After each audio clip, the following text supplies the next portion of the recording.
कि अगर आप लोग हैदराबाद आते हैं, आप देखिए पुराना शहर जो पहले था वो इसी अंदाज में कोई डेवलप नहीं हुआ।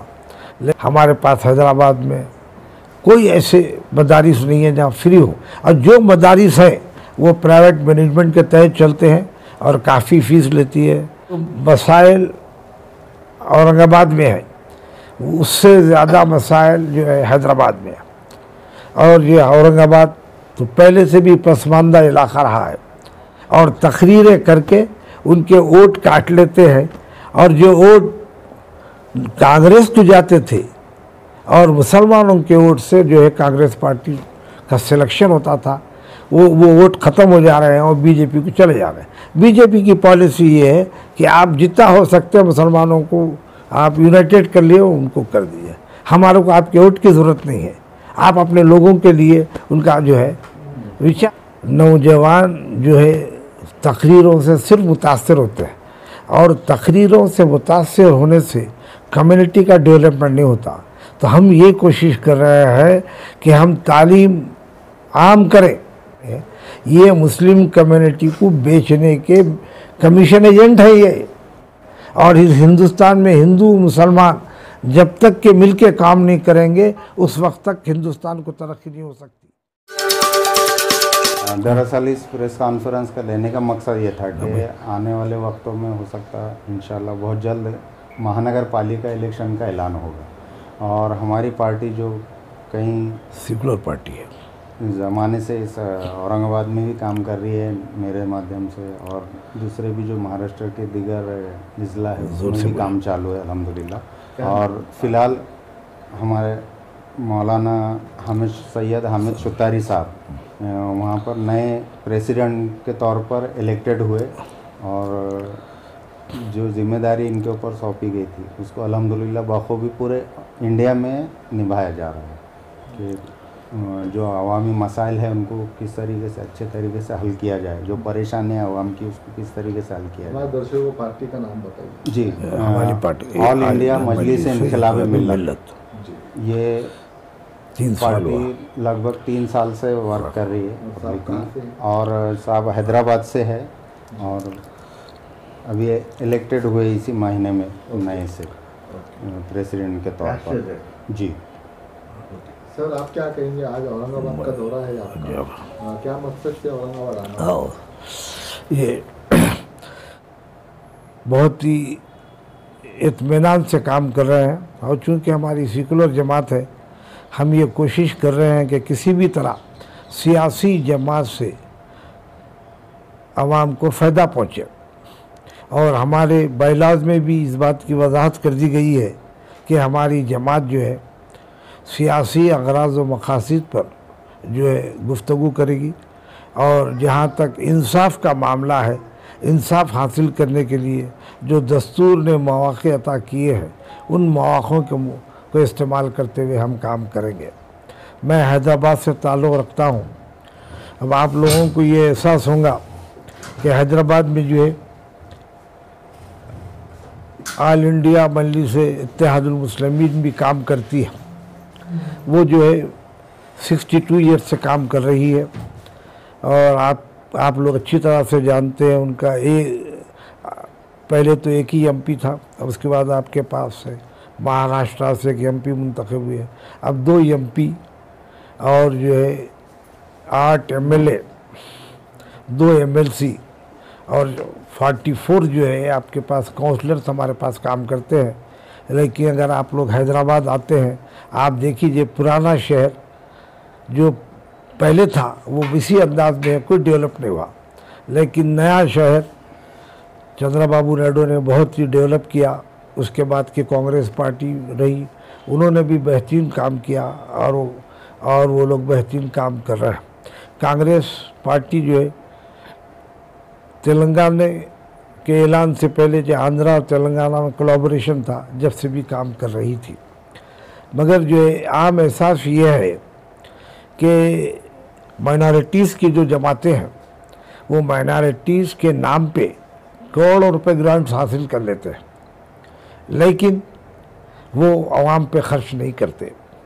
आपको सुन के ताज्जुब होगा कि हमारे हैदराबाद में सिर्फ उस्मानिया दवाखाना एक बहुत बड़ा दवाखाना जो 100 साल से कायम है, और उसके अलावा गवर्नमेंट जो है हैदराबाद में किंग कोठी में एक दवाखाना कायम की।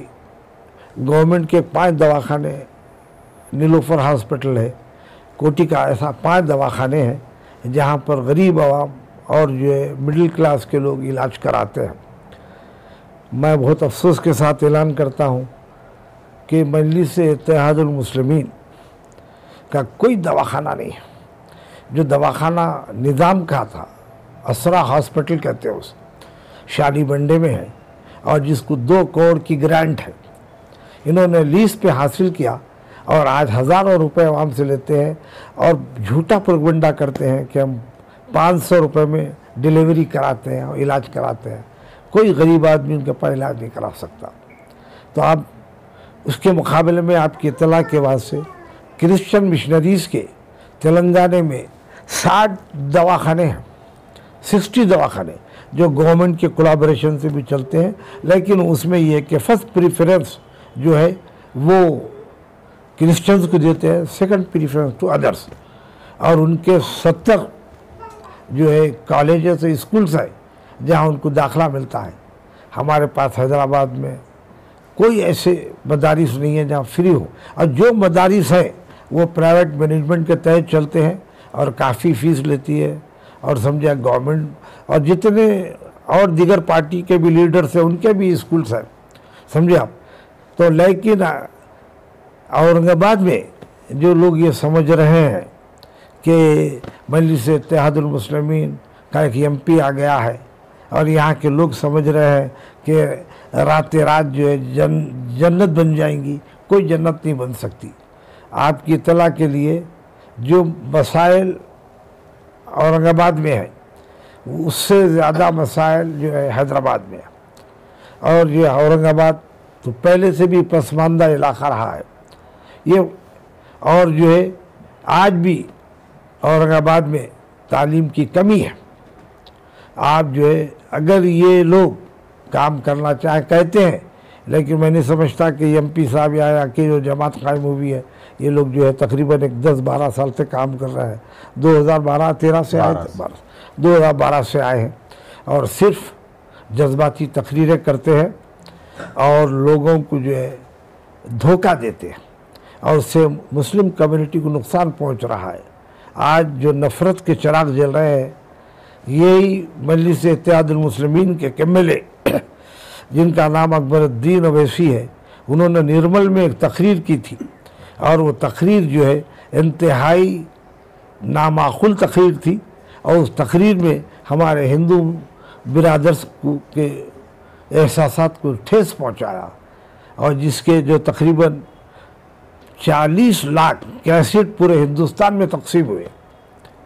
तो आज अंदाज़ा लगाइए, आज जो आप महसूस कर रहे हैं कि BJP जो स्ट्रांग हो रही है कि किस वजह से हो रही है, इनका ये नारा ये है कि मुसलमान एक तरफ हो जाओ और आपको, और मुसलमान 20% ही है, किसी जगह 22% है। अगर हम हो जाएं तो हमारे दीगर बिरादर्स हैं जो 80% 78% है, हम उनसे कैसा मुकाबला करेंगे। हमारा काम ये है कि हम दलित, क्रिश्चियंस और जो है मुसलमान, सिख जितनी कम्युनिटीज़ है उनको साथ लेकर काम करें। और हमारा मकसद ये है कि हम तालीम पे पहले काम करना चाहते हैं। हमारी जमात का बहुत अहम तरीन मामला है कि हम 2 मदरसे जो हैदराबाद में कायम करेंगे और 2 हॉस्पिटल कायम करने का हमारा मंसूबा है। वो कोशिश जारी है, समझे आप। हम अल्लाह से भी दुआ करते हैं कि अल्लाह हमारे इस प्रोग्राम में कामयाबी अता करे। एमआईएम को हमेशा बीजेपी की बी टीम बताया जाता है, इस पे आपका क्या होगा? देखिए, जो लोग पॉलिटिशियंस हैं वो अच्छी तरह जानते हैं कि सियासी जमातें हमेशा रूलिंग पार्टी के साथ काम करती रही है जो छोटी छोटी है। और कांग्रेस पार्टी या कम्युनिस्ट पार्टी या जो है दीगर इलाक़ों की जो इलाक़ाई जमातें हैं वो जो है अपने स्टैंड पे बरकरार है। इसलिए इनको बी टीम कहा जा रहा है कि जिन मुकामात पे मुसलमानों का पॉपुलेशन 60 और 70% होता है, वहाँ से इलेक्शन में स्टैंड कराते हैं कैंडिडेट को और तकरीरें करके उनके वोट काट लेते हैं। और जो वोट कांग्रेस को जाते थे और मुसलमानों के वोट से जो है कांग्रेस पार्टी का सिलेक्शन होता था, वो वोट ख़त्म हो जा रहे हैं और बीजेपी को चले जा रहे हैं। बीजेपी की पॉलिसी ये है कि आप जितना हो सकते हैं मुसलमानों को आप यूनाइटेड कर लिए, उनको कर दीजिए, हमारे को आपके वोट की ज़रूरत नहीं है।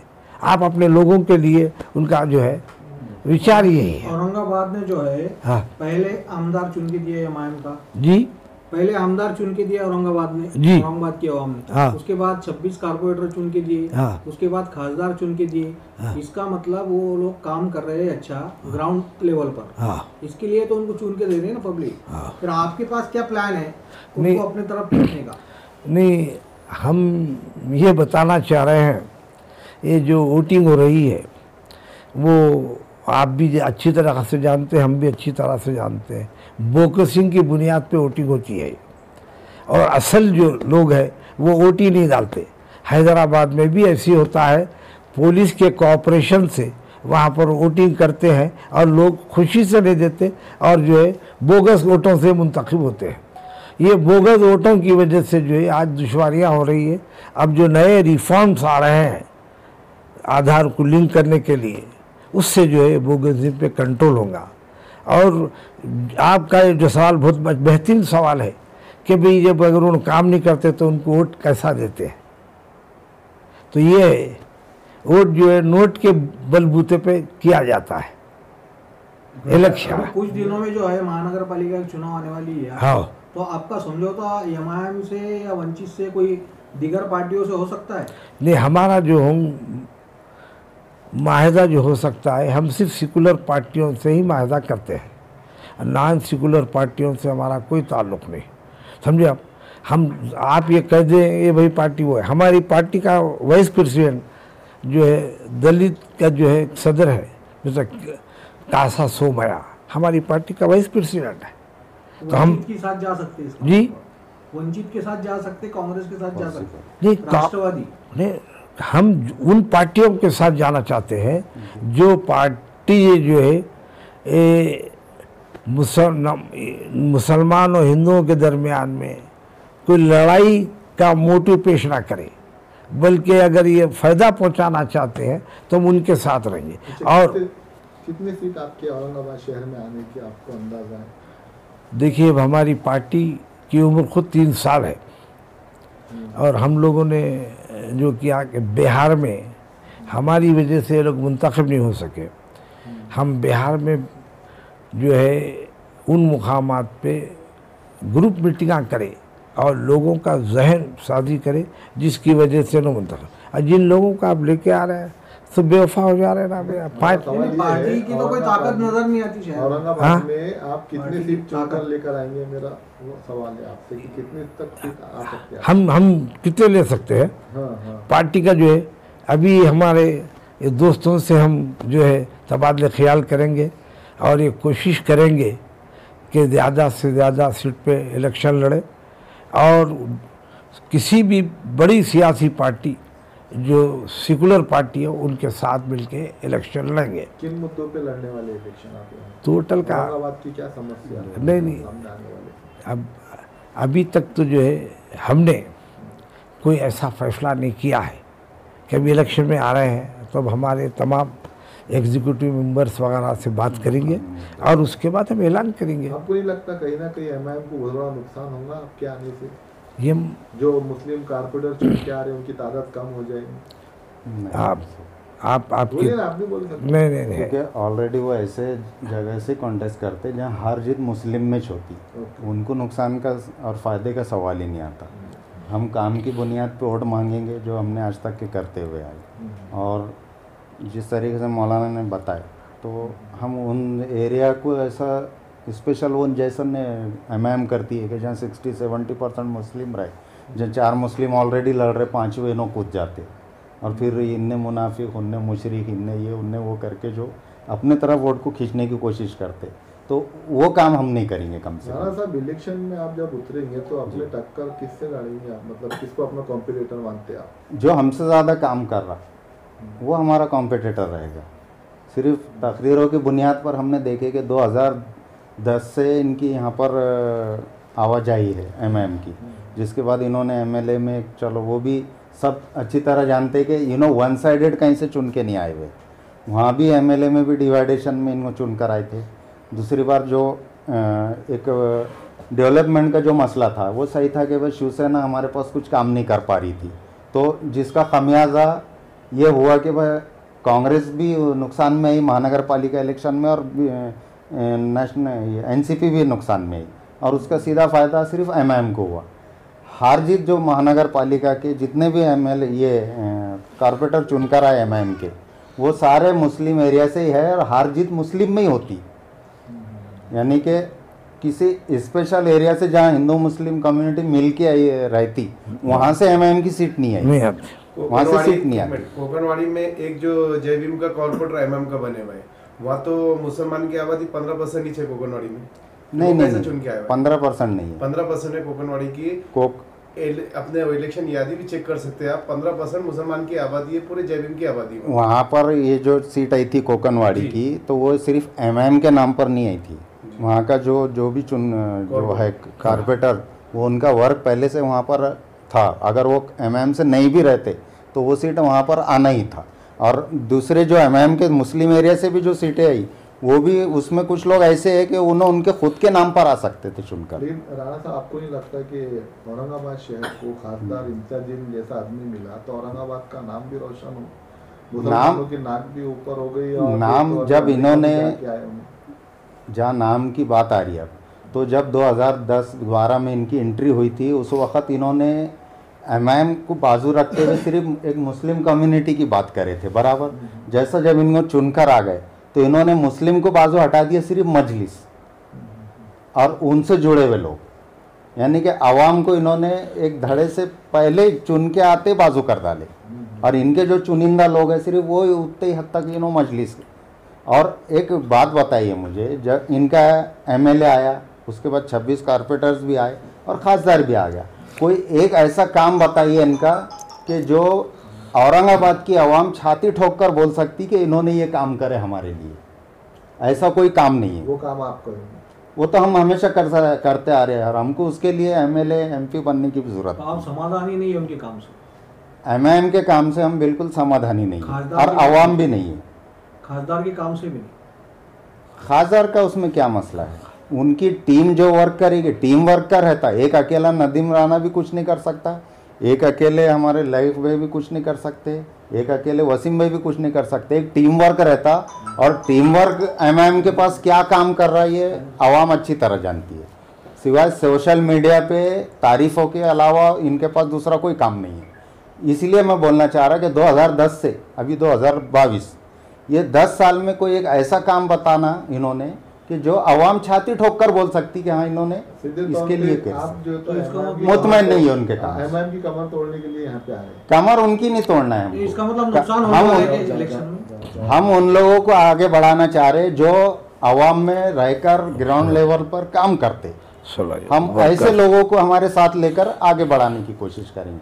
और रही उनके हार जीत की, तो वो अल्लाह बेहतर जानता कि उनके किस्मत में क्या लिखा है वही होगा।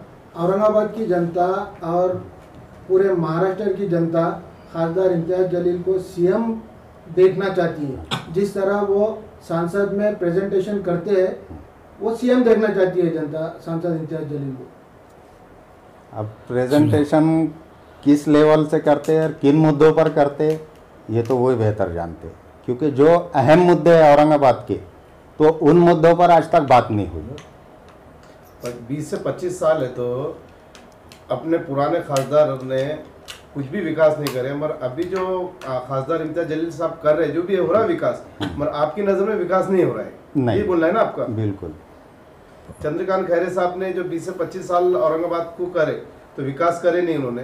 बिल्कुल। उनसे सवाल करो, आप सवाल भी कर ले रहे, जवाब भी दे रहे। बोलिए ना, बोलिए। उनसे सवाल करो, आप ही जवाब दे रहे हो। सवाल उन्होंने डेवलपमेंट नहीं करे होंगे इसका, इसलिए उन्होंने खमियाजा भुगत लिए। ये भी वही कर रही है एमआईएम जो पिछले टाइम शिवसेना ने की। हम ये चाहते हैं कि भाई जो पिछलों ने करे वो अगलों ने नहीं करना चाहिए। अब ये भी वही कर रहे, इसलिए हम चाह रहे कि भाई हमारे जो मेहनती लोग हैं उनको हम आगे बढ़ाएंगे और डेवलपमेंट के रास्ते पर उनको सही तरीके से वो करेंगे। नहीं हाँ बोलिए। हाँ एमआईएम से नौजवान बहुत जुड़े हुए हैं, हाँ। तो आप नौजवानों को क्या मैसेज देना चाहेंगे? नहीं, आपकी इत्तला के बाद से ये जो है ये गलत फहमी है। पहले मुस्लिम कम्युनिटी में एजुकेशन नहीं है, आप अंदाज़ा लगाइए, और एजुकेशन नहीं होने की वजह से नौजवान जो है तकरीरों से सिर्फ मुतासर होते हैं, और तकरीरों से मुतासर होने से कम्युनिटी का डेवलपमेंट नहीं होता। तो हम ये कोशिश कर रहे हैं कि हम तालीम आम करें, और हमारे पास जो केसीआर साहब भी जो है वो उनसे भी हमारा यही मुतालिबा है। मैं आपकी इत्तला के बाद से मैं तेलंगाना फ्रीडम फाइटर हूँ, 11 साल उनके साथ काम किया, लेकिन उन्होंने भी जो है मुस्लिम कम्युनिटी के लिए कोई ख़ास काम नहीं किया। और उन लोगों का इंतखाब होता है जिसको आप चमचे कहते हैं, समझे आप। और ये जो है ये देखिए, आप बुरा मत मान लीजिए, हम साफ बोलने वाले हैं, ये मुस्लिम कम्युनिटी को बेचने के कमीशन एजेंट है ये। आप जिसको समझ रहे हैं कि लीडर, आप हैदराबाद आए देखिए, हैदराबाद की तारीख इस वक्त खबरस्तान बना हुआ है, पुराना शहर, और खबरस्तानों की जगह पे लोग काबिज हो गए हैं, खबर गाड़ने के लिए जगह नहीं है। और आप की इत्तला के वास्ते जिस एरिया का एमएलए, इनका एमएलए नहीं है, सुल्तान बाजार है, वहाँ पर मेट्रो ट्रेन जो 30 फीट की उस पर थी उन्होंने निकाल के किया। पुराने शहर से कोई मेट्रो ट्रेन निकालने के लिए उन्होंने जद्दोजहद नहीं की और मुखालफत की। तो आप अंदाज़ा लगाइए, आम जो लोग ये समझते हैं कि ये और जज्बाती तकरीरें और जो है मज़हब की बुनियाद पे अगर जो है काम करते हैं तो जमहूरियत में ज़िंदा रह नहीं सकते, समझे आप। और जो है हम जो चाहते ही हैं, हमारा मैसेज ये है कि मुसलमान तालीम हासिल करें और मुसलमान टेक्नीशियन हो जाए और मुसलमान पॉलिटिशियन हो जाए और मुसलमान जो है अपने व्यूज़ और अपनी सलाहियतों से स्मॉल स्केल इंडस्ट्री के तहत कुछ छोटे छोटे कारखाने कायम करें। आज हमारे पास कुछ नहीं है।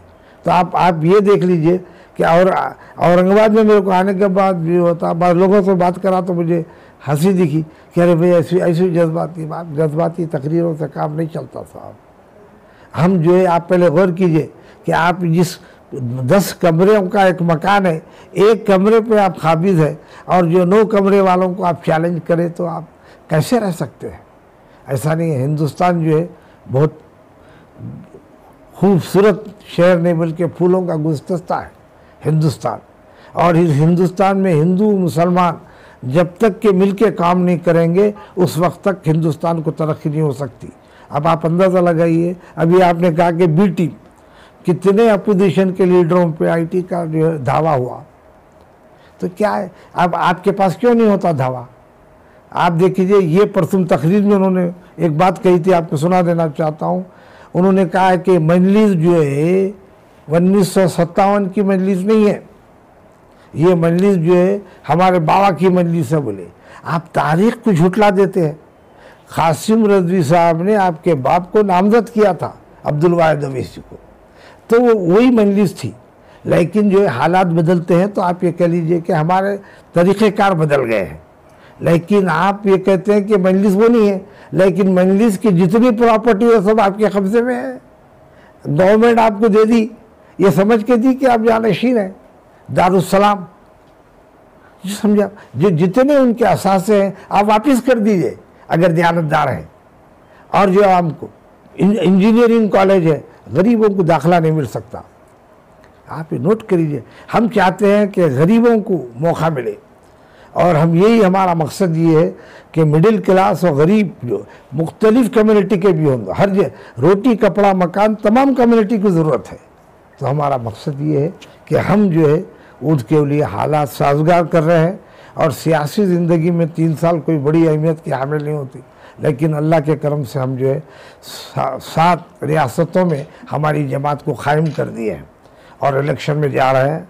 हम जो है हम कलकत्ता भी गए थे, समझे आप, हम भी वहाँ से कैंडिडेट, मगर हम जो है ममता बनर्जी की को शेक करना नहीं चाहते थे, समझे आप। हाँ।